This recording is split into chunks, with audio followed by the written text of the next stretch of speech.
Welcome to the Deep Dive. This is Complete Aviation Solutions, Deep Dive number 137. Our mission, as always, is to cut through all the noise, take the latest aviation industry info, and really pull out the key insights for you. We want to help you get properly informed, fast. Today, we're looking into the very dynamic landscape of air travel right now. It really is dynamic. Yes. We're going to cover quite a bit today. We'll look at some domestic market challenges, capacity issues, but also some interesting service improvements. Okay.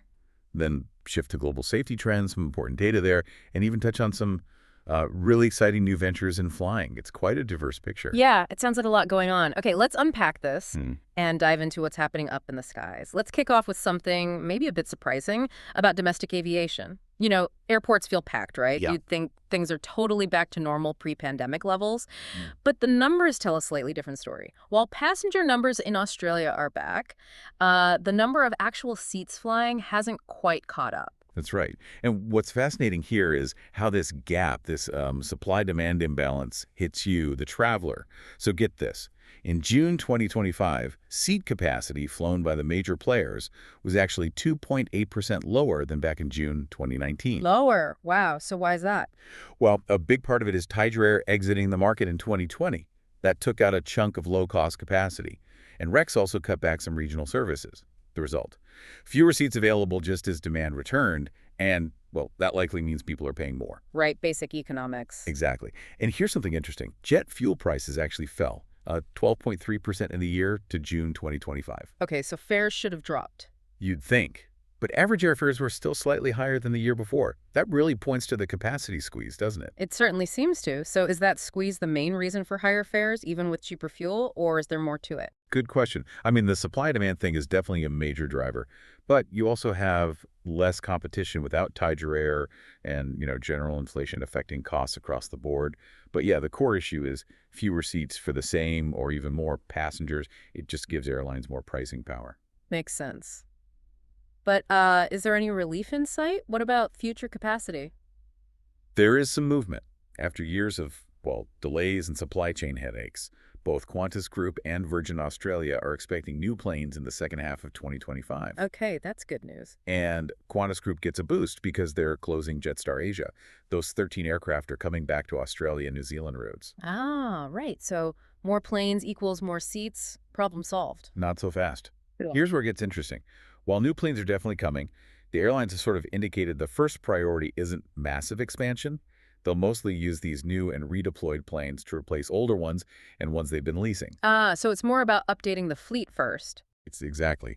Modernizing, getting more efficient. Expansion might come later, but the initial impact on total seat numbers might not be huge. It's a refresh before a ramp up. Okay, got it. So capacity's tight, fares are sticky.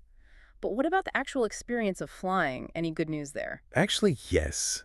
If we connect this to the bigger picture, there's a clear win for passengers in service reliability. It's improved quite a bit. On-time performance for domestic flights hit a 3-year high back in April 2025. We're talking 82.4% of flights arriving on time. That sounds pretty good. Better than average. Yep, better than the long-term industry average of 80.7%. And Jetstar, Qantas, and Virgin Australia all beat that average in April.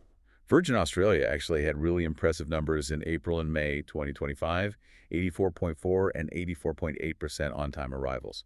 That's the best any domestic airline has done since way back in February 2022. Wow. So what changed? It seems to be a real collective effort. Airlines, air traffic control, airports all working together better. It shows that collaboration can really improve things for travelers. That's good to hear. And what about cancellations? Fewer of those too, I hope. Yes, mostly good news there as well. Cancellation rates were below the long-term average of 2.2% in April and May. They did tick up slightly in June to 2.4%, but still pretty decent.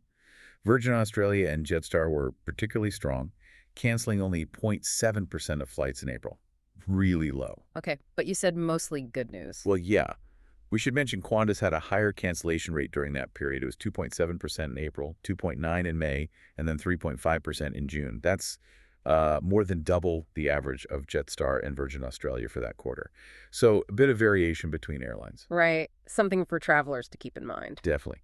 And that actually brings up another point, something important for, every savvy traveler. Frequent flyer programs. Ah, yes, the points game. It's huge business here in Australia. Massive revenue streams for Qantas and Virgin. Think about the membership numbers. As of December 2024, Qantas had 17 million members, Velocity had 12.9 million. Huge numbers. Absolutely. And the perks look great. Reward flights, upgrades, lounge access, sure. But this raises an important question. Are they always worth chasing? You need to look at the drawbacks, too. Points can lose value over time. Devaluations happen. They could expire. Sometimes redeeming them for the flights you actually want is, well, difficult. True, finding availability can be tough. And airlines can change the rules, like how many status credits you need. So our advice, take a critical look. Really weigh the potential points benefit against the actual cash cost of the flight, maybe on a different airline. Is that free flight really free? That's really sound advice.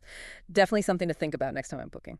Okay, let's shift gears a bit, moving from our own travel plans to the big picture, global aviation safety. That's fundamental, right? Absolutely critical. So what does the latest data tell us? I understand the International Civil Aviation Organization, ICAO, released its 2025 safety report. What's the headline? Well, the headline figures for 2024 show an increase. There were 95 commercial flight accidents globally. 95. How does that compare? It's a pretty significant jump, 43.9%, up from 66 accidents in 2023.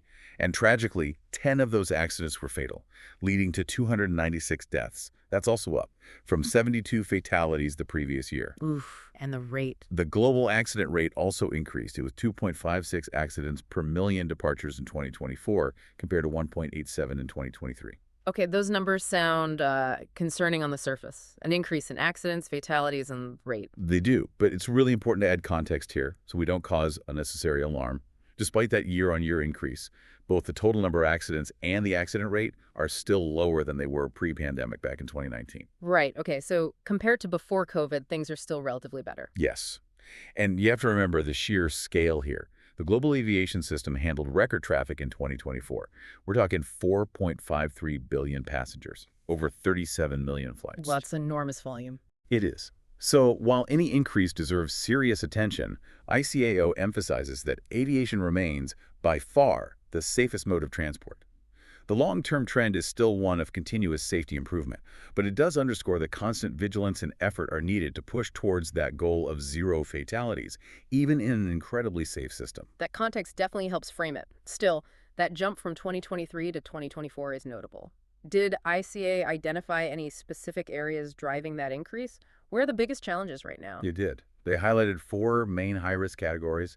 There's controlled flight into terrain, or CFIT. That's when a perfectly good plane flies into the ground or water. Exactly. Then loss of control in flight, LOCI. Meteor collisions, MEG.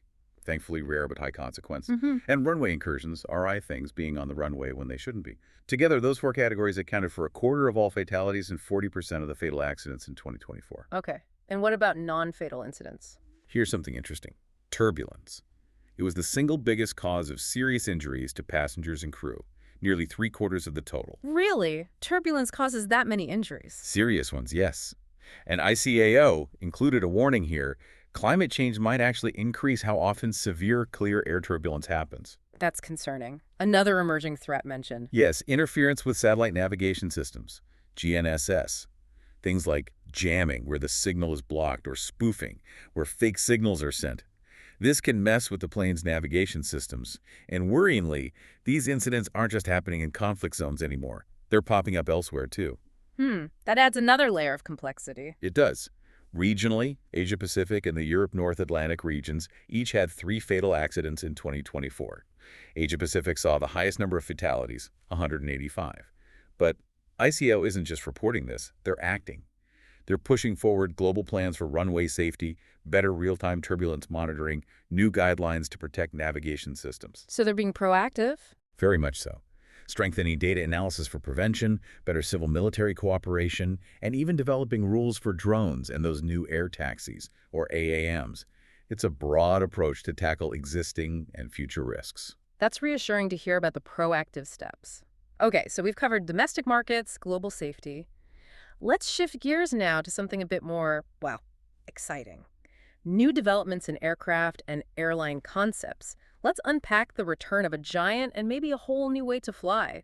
First up, the A380 Super Jumbo. Qantas has brought it back on the Sydney to Dallas-Fort Worth route after quite a break, right? Yeah, more than half a decade. It's back, reinstating one of the world's longest A380 flights. That's quite something. Why is that significant? Well, it fills a gap left when British Airways stopped flying their A380s on a similar route earlier this year. And it significantly boosts Qantas's trans-Pacific service, working alongside their partner American Airlines.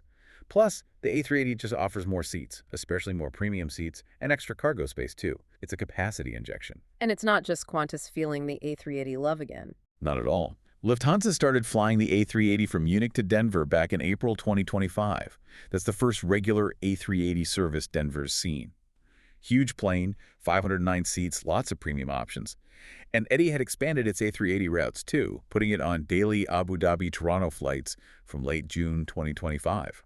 That one even features the Residence, that incredible three-room suite in the sky. Wow, the Super Jumbo isn't dead yet. Far from it, it seems, on certain long-haul routes. But speaking of new things, what's really fascinating here is this completely new airline concept emerging in Vietnam. Oh, tell me more. It's called Sun Phu Quoc Airways, or SPA. And they're positioning themselves as Vietnam's first resort in the sky. Resort in the sky, what does that mean? It's a leisure-focused model. The airline is part of Sun Group, a big tourism developer in Vietnam. The idea is to blend the flight itself with the holiday experience. They want to link domestic cities and international markets directly to Phu Quoc Island, which is a major tourist destination where Sun Group has resorts and attractions. So the flight becomes part of the vacation package, almost. Kind of, yeah. They want the cabin experience, the food, the service, everything to reflect that resort feel right from boarding. They got their license in June 2025, took their first Airbus A321neo in August, and plan to start selling tickets this October, aiming for the first flight by year-end. That's moving fast. Very. They're aiming for 8 A321neos by the end of 2025. Initial routes will connect Phu Quoc with Hanoi, Ho Chi Minh City, Da Nang, plus Japan, South Korea, and China. Longer term, they're looking at Russia, Eastern Europe, Central Asia, the Middle East, even Australia. Ambitious roadmap. What about the fleet size? They plan for 10 A320 family aircraft initially, growing to 31 by 2030, and they've secured financing from Vietcombank, a major local bank. Okay, so the airline itself sounds ambitious. Is the infrastructure there to support it? Phu Quoc isn't a massive hub, is it? Not currently, but that's changing dramatically. Yeah. Sun Group, the parent company, has government approval for a huge expansion of Phu Quoc International Airport. We're talking VND 22,000 billion investment that's about $620 million. Wow, that's serious money. It is. They're building a brand new passenger terminal, shaped like a phoenix apparently, extending runways, adding over 100 aircraft stands, including ones for wide-body jets. The plan is to finish before the APEC summit Vietnam hosts in 2027. This will boost the airport's capacity to 18 million passengers a year. 18 million. What is it now? Around 4 million. So a 4.5 times increase.